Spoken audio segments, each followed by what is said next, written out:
aquí y tenemos la oportunidad de seguir estudiando esta carta de los tesalonicenses, esta primera carta de los tesalonicenses. Estamos en el capítulo 2 y lo hemos dejado en el versículo 7. Lo que vamos a hacer es básicamente terminar, si es posible, hasta el versículo 12. Esta es un poco la planeación, pero ya veremos lo que va surgiendo, ¿no? Por el tema que se vaya produciendo. La clase pasada o la vez pasada estuvimos revisando cómo el apóstol Pablo efectivamente les hablaba a ellos con el criterio de la experiencia. Lo mismo que ellos habían experimentado, él no tenía necesidad de estarle dando tanto detalle porque habían experimentado precisamente una misma situación, habían estado experimentando y sufriendo por el Evangelio. Y recordemos que esta carta se escribe precisamente para afianzarlos, ¿no? La vez pasada estuvimos viendo unas características muy interesantes sobre lo que era el falso evangelio, o los que eran los malos obreros y las acusaciones que se hacían al evangelio. ¿Se acuerdan? Sobre todo lo que estaba centrado en el versículo 3, cuando dice que no fue por error ni de mundicia o tumá, ni por engaño, ¿no? Todo este tipo de acusaciones que se hacen. Y efectivamente veíamos tres características de los que atacaban el evangelio. Eso sí, efectivamente lo hacían ellos, ¿no?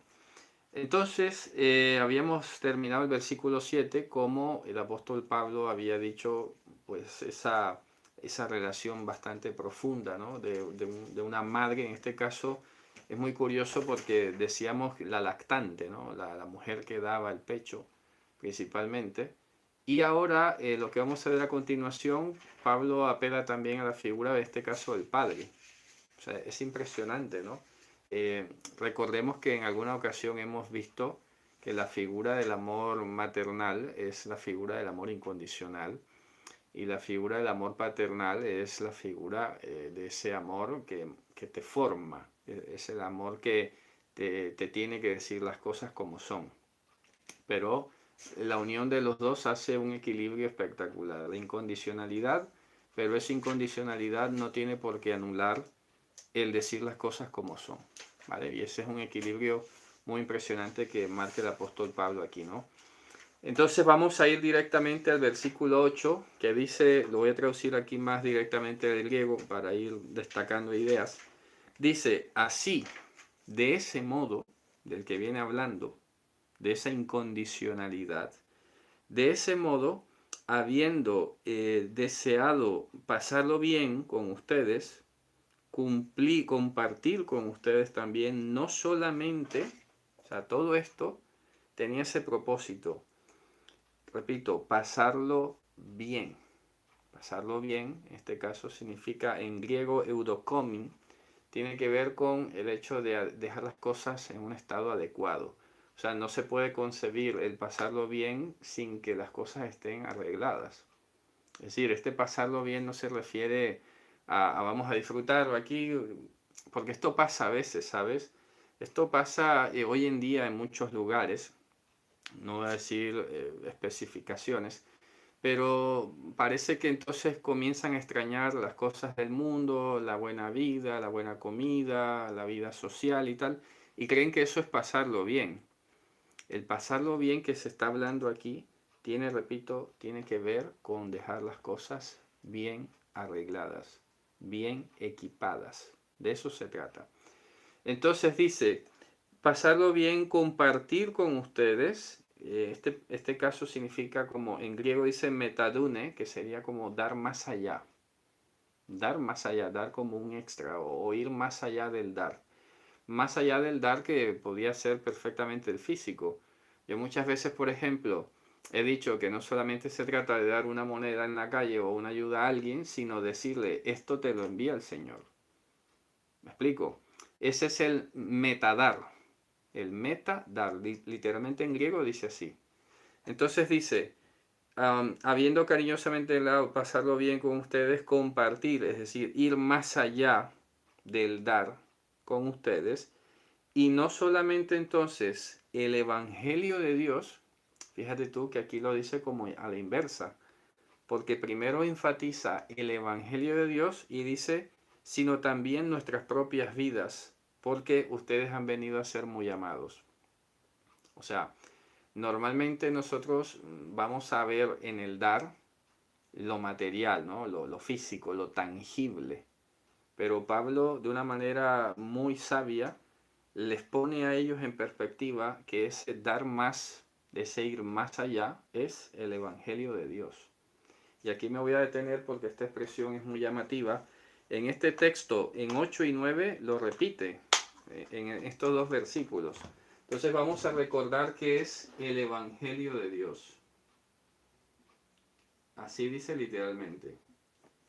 A ver, ya lo hemos explicado alguna vez, hace mucho tiempo, seguramente con el Evangelio de Marcos, también Juan, que la palabra Evangelio normalmente se ha dicho, se ha traducido como las buenas nuevas. Resulta que en griego, eu es el bien o lo bueno, y angelos o angelion sería este caso el mensaje. Angelion, vamos a colocar aquí, angelion sería el mensaje. Mensaje, anuncio. Entonces, lo que he tratado yo de estar comunicando, enseñando, es que no es una buena nueva, es efectivamente el anuncio del que es bueno. El anuncio del que es bueno. En este caso se especifica por eso de Dios. En este caso vamos a traducir el anuncio de Dios, quien es bueno, para que se entienda la frase completa. El Evangelio de Dios. Muy bien. Resulta que ese anuncio de Dios es muy curioso porque acuérdense que en el Evangelio de Marco empieza diciendo el Evangelio de Yehoshua HaMashiach. Vamos a leerlo en Marcos capítulo 1. En Marcos capítulo 1 precisamente empieza diciendo principio, ya eso lo expliqué en su momento, el reshit del Evangelio de Yehoshua HaMashiach. Bra de Elohim, o sea, el Hijo de Dios, ya con todas las conversiones que tenemos que hacer nosotros. Aquel que porta la deidad. Entonces, lo que estamos dándonos cuenta es que cuando Pablo está diciendo aquí el Evangelio de Dios, lo que está enfatizando es que aquel de quien él predica, aquel de quien él enseña, es Dios mismo. Es que es impresionante. No es como un anuncio que mandó a decir Dios y lo mandó con un mandadero, en este caso que es la figura que a veces se le reserva a Yehoshua. Parece que Yehoshua fuese como un mensajero, un emisario.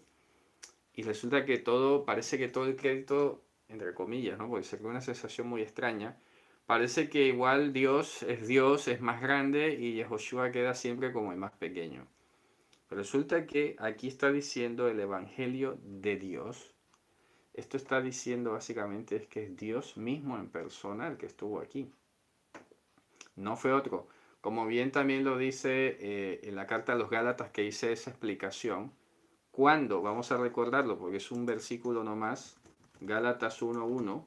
Recordemos esa mención. Que dice, apóstol no de hombres ni por hombres, sino por Yehoshua HaMashiach, es decir, por Elohim Abba, que lo resucitó entre los muertos. O sea, es la misma conexión, si se fija, ¿no? En este caso, el evangelio que está comunicando Pablo no lo recibió de hombre, no lo recibió por voluntad de hombre ni por tradición, lo recibió directamente de Yehoshua HaMashiach. Ese evangelio que está hablando en Gálatas es el evangelio que está hablando aquí, el evangelio de Dios. Ahora, vamos ahí al grano.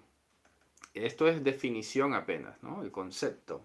¿Qué es el Evangelio de Dios? Bueno, el anuncio de Dios, quien es bueno. Ahora, contenido. Vamos a decirlo así porque este es el título, ¿no? El anuncio de Dios, quien es bueno. Título. Ahora, contenido. Vamos a centrarnos aquí porque es aquí donde se está librando principalmente las últimas batallas. Resulta que el Evangelio de Dios, el anuncio, la noticia de Dios, quien es bueno, tiene como principio fundamental recordar que Él mismo había prometido salvarnos. Es decir, vamos a colocar aquí dentro del contenido. Contenido. Dios mismo vino a salvarnos. ¿Ok?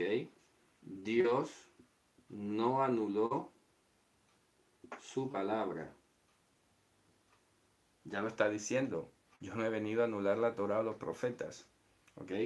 También dice que Dios, el contenido del Evangelio, es que Dios ordena el arrepentimiento para vida eterna. ¿Ok? Yo les voy a buscar precisamente el discurso en Hechos de los Apóstoles. Vamos allí a la defensa de Pablo contra Agripa o ante Agripa. ¿Ok? Y ya les voy a decir que hay una clave impresionante de lo que es el resumen de este Evangelio de Dios. Vamos a ir a Hechos 26. Y miren lo que dice por aquí. Cuando Pablo está haciendo el relato, ¿no?, de todo esto. Y miren lo que dice aquí. En el versículo 18. Hechos 26. Vamos a leer desde el 17. Dice... No, mejor 16, ¿vale? Me disculpan, vamos a leer el 16. Dice, pero levántate y ponte sobre tus pies, porque para esto he aparecido a ti, para ponerte por ministro y testigo de las cosas que has visto y de aquellas en que me apareceré a ti, librándote de tu pueblo y de los gentiles a quienes ahora te envío. ¿Para qué? Para que abras sus ojos, a fin de que se conviertan de las tinieblas a la luz y de la potestad de Satanás a Dios. Óigase bien, esto es muy importante. Conversión de tinieblas a luz y de la potestad de Satanás a Dios. Importante esto. Para que reciban por la emuná perdón de pecados, como puse aquí el arrepentimiento, perdón de pecados y herencia entre los santificados, que es la vida eterna. Este es un gran resumen del Evangelio. O sea, está diciendo nada más y nada menos que el rey Agripa. Esto por eso a continuación el verso 19 dice, por lo cual, oh rey Agripa, no fui rebelde a la visión celestial, sino que anuncié primeramente a los que están en Damasco y Jerusalén y por toda la tierra de Judea, y a los gentiles que se arrepintiesen y se convirtiesen a Dios, haciendo obras dignas de arrepentimiento. Óigase bien, obras dignas de arrepentimiento. ¿Qué más dice? Por causa de esto, los judíos, prendiéndome en el templo, intentaron matarme. Lo voy a dejar hasta ahí. Esto es muy curioso, porque últimamente